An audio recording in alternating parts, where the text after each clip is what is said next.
Soal nomor 1, yaitu desktop environment. Desktop environment bundles together a variety of components to provide common graphical user interface elements such as icon, toolbars, wallpaper, and desktop widgets. Nah, dari sini kita bisa simpulkan bahwa desktop environment adalah suatu set lengkap yang terdiri dari berbagai macam perangkat lunak atau software untuk membentuk suatu lingkungan yang memudahkan pengguna dalam pemakaian Linux. Nah, tanpa adanya desktop environment yang dapat dilakukan hanya dengan menggunakan Windows Manager. Windows Manager itu apa? Windows Manager itu adalah special client application yang biasa dipanggil Windows Manager. Pengertiannya sendiri, di dalamnya ada compositing. Nah, compositing itu provide a buffer for each window to draw on and then compose those buffer together. Jadi, Windows Manager adalah pengelola jendela dari aplikasi yang berjalan di GUI. Nah, dia bertugas menangani posisi pada layar. Di sini kita akan melihat compositing dengan cara sudo apt-get install xcom mgr. Lalu setelah itu kita tekan tombol alt plus F2 dan akan muncul run application, lalu kita tekan xcom mgr. Nah, layar telah berkedip dan itu berarti compositing telah usai. Kita bisa memakai dock. Selanjutnya kita buka root terminal.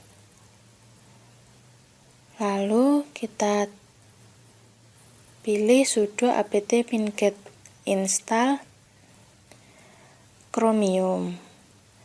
Ini untuk menginstal aplikasi. Jadi, saya akan menginstal aplikasi Chromium. Nah, kita tunggu. Setelah prosesnya selesai, kita bisa lihat di aplikasi, terus internet, sudah muncul aplikasi Chromium yang tadi telah kita install. Selanjutnya adalah menginstal aplikasi melalui source. Yang pertama-tama, kita membuka terminal, jangan lupa add super user, lalu kita masuk ke directory downloads. Setelah itu kita ketikkan tar xvzf lalu nama aplikasi yang ingin kita ekstrak. Jadi tar xvzf ini berguna untuk mengekstrak. Setelah itu kita masuk ke hasil ekstrak, folder hasil ekstrak. Lalu kita ketikkan // configure dan make dan make install.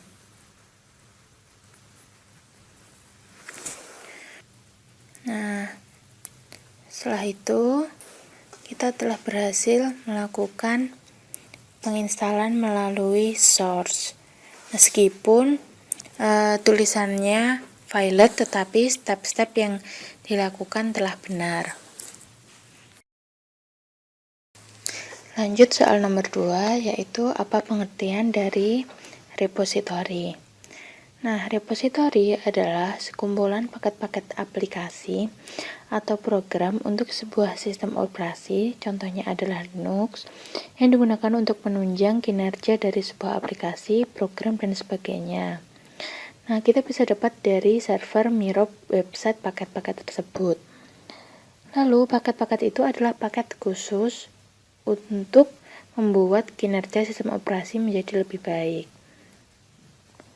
Nah, contohnya adalah seperti kambing.ui.ac.id.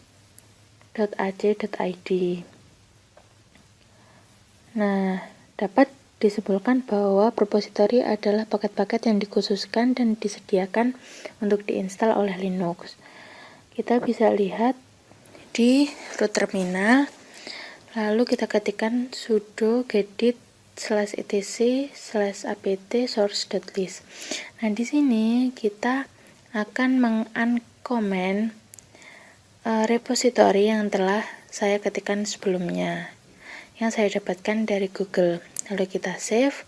Setelah itu kita update dengan cara sudo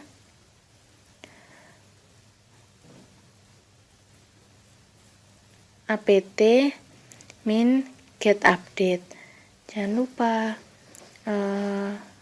tulisannya sangat sensitif, jadi pastikan Anda menulis command line yang benar. Setelah diupdate, maka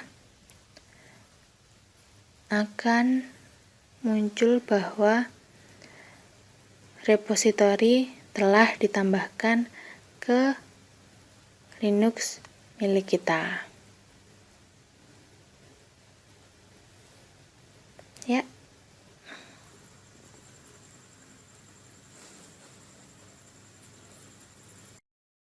Next, soal selanjutnya adalah dependensi. Dependensi adalah atau bisa diartikan sebagai ketergantungan. Di Linux, dependensi berarti paket lain yang dibutuhkan untuk menjalankan sebuah paket. Misalnya, paket D memiliki dependensi terhadap paket A, paket B, dan paket C. Untuk lebih jelasnya, kita akan mensimulasikan dengan terminal. Kita lihat di komputer, lalu kita buka aplikasi yang telah kita download, yaitu Arch. Lalu kita buka terminal, super user, lalu kita masuk ke directory download. Setelah masuk, kita ketikkan sudo dpkg min -i, lalu nama file yang telah kita download.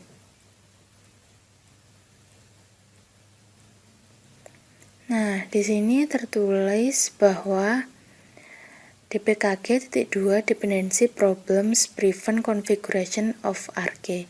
Jadi, untuk menginstal Arch, kita harus menginstal Scrot terlebih dahulu. Disinilah yang dinamakan dependensi. Arch tidak dapat diinstal bila Scrot belum terlebih dahulu diinstal.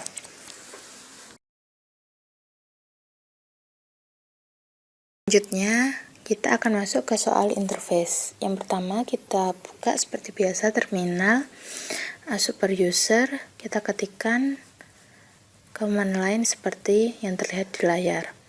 Hal ini untuk mendownload ScreenFetch. ScreenFetch adalah aplikasi yang kita butuhkan.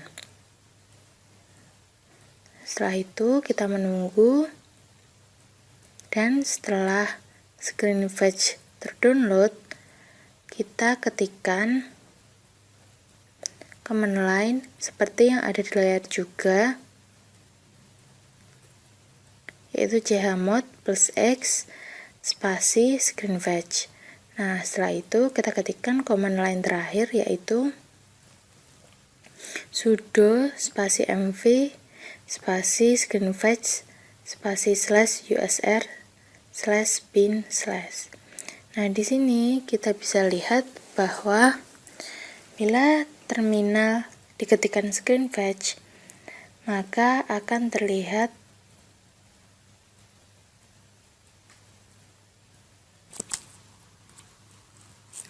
informasi desktop. Nah, di sini bisa kita lihat sendiri informasi dari desktop yang saya miliki. Setelah itu kita ketikkan super user atau su, lalu kita ketikkan password, lalu kita ketikkan sudo gedit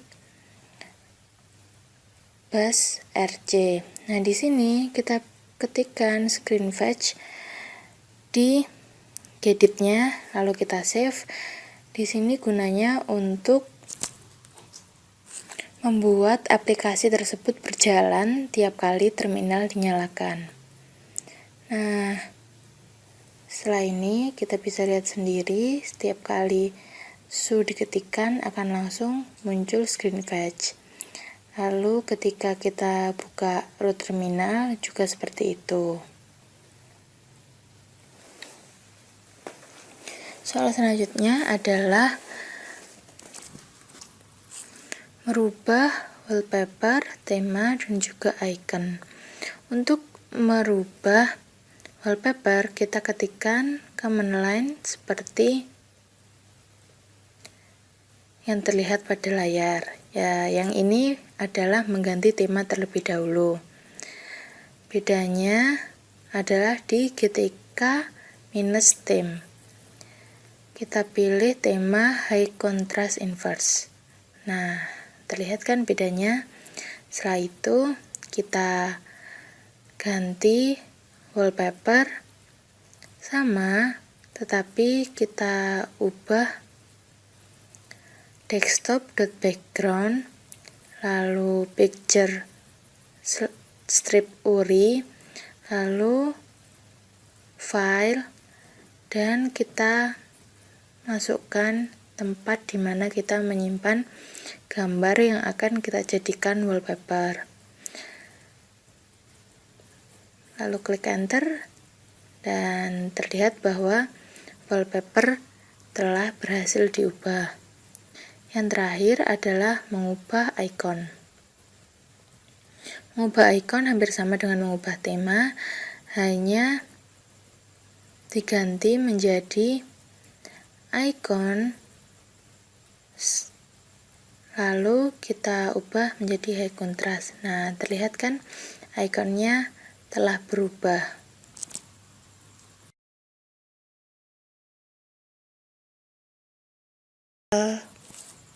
Soal terakhir adalah user management.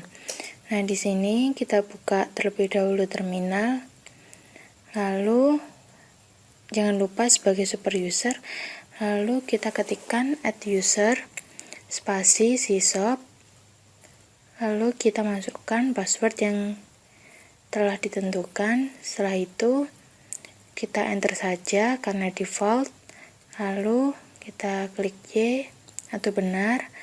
Setelah itu kita akan memasukkan grup baru, yaitu grup wheel. Setelah itu kita akan memasukkan syshop ke grup yang telah kita buat. Nah, telah terlihat bahwa berhasil memasukkan syshop ke grup wheel. Lalu kita ingin membuat user baru yang berfungsi sebagai sistem dengan cara user add spasi -r spasi rahmah. Di sini karena gunanya adalah seperti sistem. Untuk mengeceknya atau lanjut dulu, kita memberikan password untuk user yang telah kita buat tersebut, yaitu pasvd spasi rahmah, dan ikuti saja step-step yang diberikan. Nah, kita bisa lihat di sini di switch user bahwa telah ada user baru dengan nama syshop yang juga telah diberi password, dan selanjutnya kita akan mengecek user yang ada di terminal dengan cara kita ketikkan cat spasi /etc/group. Nah, di sini bisa terlihat bahwa syshop masuk ke dalam grup wheel.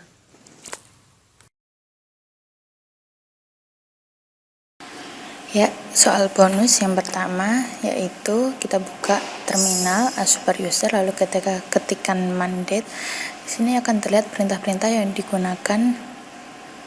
Lalu kita tekan key untuk quit, lalu kita ketikkan nano date.sh untuk membuat script yang akan digunakan dalam menampilkan date dan juga jam. Bisa dilihat script yang saya ketikkan seperti pada gambar tersebut. Di sini saya menggunakan perulangan while true, maka dia akan do echo min n absolute date dan juga plus %r.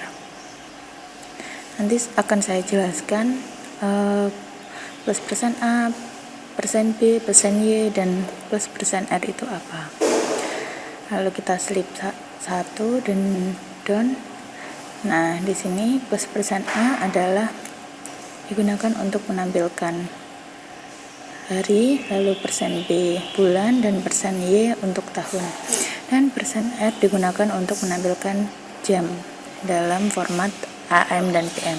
Lalu kita Ctrl O, lalu Enter, dan kita Ctrl X untuk keluar. Nah, kita ketikkan chmod 755 date.sh, dan untuk melihatnya kita bisa /date.sh. Nah, di sini telah terlihat Monday April 2016